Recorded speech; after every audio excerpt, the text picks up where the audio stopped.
Hello, friends. This is Darren Hayes of Pigskin.com. Before we take you to your favorite Sports History Network show, just want to tell you a little bit about some merch that you can pick up that represents your favorite SHN podcast. So far, there's t-shirts, coffee mugs, and even books from some of the authors that do podcasts right here on SHN. Who could buy something better than that, than have the history right from the gentleman that you hear talking about it? But we also are adding things each and every day. And where's that store, may you ask? Well, it's at SportsHistoryNetwork.com. Up at the top, there is the SHN merch button. Click on that. It'll take you right to the store, and you can be representing your favorite podcast and show the world that, hey, on the swag that I'm using, it's the headquarters of sports yesteryear, Sports History Network, and my favorite podcaster, the Sports History Network store. Shop there today. Now it's time to take a sports break, a look at sports history on a daily basis. Hello, my friends of sports history. This is Darren Hayes of the Sports Jersey Dispatch podcast. Welcome once again to the Pig Pen, your place for all things great in sports history. And we have a great sports break for you today as we kick off the month of October 1st, sports history coming up in just a moment after we tell you about our great email newsletter that comes out each and every day, 6:30 a.m. So easy to sign up for. If you haven't done it already, make sure you do it now. You can sign up in the show notes of this very podcast or go to JerseyDispatch.com or PigskinDispatch.com. Real simple to sign up for at our email subscription. Now, our uniform numbers we'll talk about for this October 1st. There's a bunch of them. 3, 27, 19, 8, 17, 35, 9, 39, 43, 10, and number 34, 4, 19, number 22, 21, and number 99. Starting off October 1st, 1903, the first Baseball World Series game ever was played in a matchup of the best American League team versus the top National League squad. In the series, the Pittsburgh Pirates defeated the Boston Americans 7-3 at Huntington Avenue Park. Pirate Jimmy Sebring hit the first home run in World Series history, and Deke Felipe was the first ever winning pitcher, and Cy Young took the loss of the inaugural contest on the mound for Boston. October 1st, 1908, the future Baseball Hall of Fame pitcher Jack Chesbrough records a final victory of the New York Highlanders before being waived and is claimed by the Boston Red Sox. In the game, he helped defeat Walter Johnson and the Washington Senators 2-1 for the Highlanders' victory. October 1st, 1919, the infamous Black Sox Baseball World Series begins with the Cincinnati Reds' Dutch Ruther pitching a 6-hitter and hitting 3 RBIs on 2 triples and a single for a 9-1 rout of the White Sox. October 1st, 1922, the St. Louis Cardinals second baseman Rogers Hornsby goes 3 for 5 in a 7-1 regular season ending win versus the Chicago Cubs. This timely hitting improved his batting average to .401, making him the only MLB player ever to bat .400 and hit 40 home runs in the same season. October 1st, 1932, number 3, Babe Ruth's legendary call, where he had some words from the Cubs dugout. Then he looks and points to center field before hitting a home run into the Wrigley Field bleachers in the 5th inning. Game 3 of the World Series is what that game was, and the Yankees won the game partly due to this monster shot and a 7-5 victory. October 1st, 1933, Babe Ruth makes his final pitching appearance in the majors. The Bambino pitched all 9 innings in a season-ending 6-5 win over his former team, the Boston Red Sox, at Yankee Stadium. He helped his own cause too, as he hit his 34th home run of the season in that 5th inning. October 1st, 1933, Washington Senators coach, wearing number 27, Nick Altruk, made the bench decision to play in a Major League Baseball game at the age of 57 years old as a pinch hitter. But he ended up facing Rube Wahlberg of the Philadelphia A's, and he went hitless in a 3-0 loss.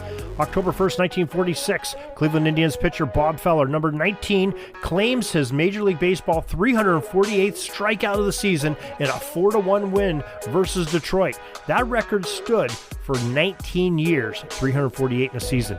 October 1st, 1950, the Philadelphia Phillies clinched a National League pennant on number 8 Dick Sisler's 3-run home run in a season-ending 4-1 victory over the Brooklyn Dodgers. This was the Phillies' first pennant since 1913. And keep Dick Sisler in mind, because we're going to talk about him in just a little bit. October 1st, 1953, Brooklyn Dodgers catcher Carl Erskine, number 17, set a baseball World Series record with 14 strikeouts in a 3-2 victory in Game 3 win over the New York Yankees at Ebbets Field. October 1st, 1955, Baltimore Colts fullback Alan Amici, number 35, became the first rookie in NFL history to top 100 yards rushing in his first 2 games. He had 153 yards against the Detroit Lions in Game 2, after 194 yards in his debut versus the Chicago Bears in Week 1. October 1st, 1961, New York Yankees right fielder Roger Maris, number 9, became Major League Baseball's all-time home run leader when he passes Babe Ruth's mark with his 61st home run of the season off of Boston rookie Tracy Stoller, number 39, in a 1-0 win at Yankee Stadium. And of course, we just had that recently. That record has been tied by Mr. Judge up at the Yankees. Those Yankees know how to hit home runs, that's for sure. October 1st, 1967, in the number 43 STP Plymouth, driver Richard Petty continues his phenomenal NASCAR winning streak by taking the Wilkes 400 at North Wilkesboro Speedway, and it's an unprecedented 10th consecutive victory for Mr. Richard Petty. October 1st, 1977, Brazilian soccer star and great Pele, wearing number 10, played in his final game for the New York Cosmos in an exhibition against Santos in front of 75,000 fans at Giant Stadium. His 1,281 goals in 1,363 games are right up there with the elite of ever in the game of European football, or what we in the States call soccer. October 1st, 1989, Dallas Cowboys defensive end Ed Too Tall Jones records his 1,000th NFL tackle in a 30-13 defeat to the New York Giants at Texas Stadium. October 1st, 1989, Major League Baseball titles are decided on the final day of the regular season. It was a crazy day. In the American League, Kirby Puckett, number 34, goes 2 for 5 and edges out number 4, Carney Lansford of the A's, with his 339 to Lansford's 336 averages. Meanwhile, in the National League, number 19 of the Padres, Tony Gwynn, he went 3 for 4 and beat out Will Clark of the Giants, who wore number 22 with them. Gwynn had 336 and Clark had 333. Those are your batting champions, 1989. October 1st, 1995, future Baseball Hall of Fame pitcher Mike Mussina, number 35, tossed the Baltimore Orioles' 5th consecutive Major League Baseball shutout in a season-ending 4-0 victory over the Detroit Tigers. October 1st, 1997, the Minnesota Timberwolves NBA forward number 21, Kevin Garnett, just 2 years out of high school, signs a record 6-year, $123 million contract extension. And on the ice, October 1st, 1999, that 99, just keep that in mind, because Edmonton Oilers retired Wayne Gretzky's number 99 jersey in a pregame ceremony before a 1-1 tie versus the New York Rangers, which in fact was fitting because the Rangers were the last team for which the great one Gretzky suited up for in an NHL game. October 1st, 2004, Seattle Mariners Japanese outfielder Ichiro Suzuki, number 51, smacked his 258th hit of the season, breaking George Sisler's 84-year-old Major League Baseball season record. Ichiro ends the season with 262 hits. And that is your sports break for today. That's your sports history for this October 1st. Glad you could join us. Hope you join us each and every day for more great sports history here on Jersey Dispatch and on Pigskin Dispatch. And as well, we have 30 different podcasters on the Sports History Network, and our podcasts are there too. Or go to your favorite podcast provider. Till tomorrow, everybody, have a great sports history day. Sorry, but my pitching coach just called timeout and he's coming out to the mound. I think I'm going to get yanked for a reliever. We'll see you back tomorrow for some more great sports history on Sports Jersey Dispatch Podcast. We invite you to check out our websites, jerseydispatch.com and pigskindispatch.com. Not only see the daily sports history, but to experience the preservation of great events and people that play the games. Find us on Pigskin Dispatch. It's also on social media outlets of Facebook, Twitter, Instagram, and don't forget the Pigskin Dispatch YouTube channel. Get all your daily sports history. Pigskin Dispatch is happy to be associated with the Sports History Network, the sports headquarters of yesteryear, found at sportshistorynetwork.com. This podcast is part of the Sports History Network. your headquarters for the yesteryear of your favorite sport. You can learn more at sportshistorynetwork.com.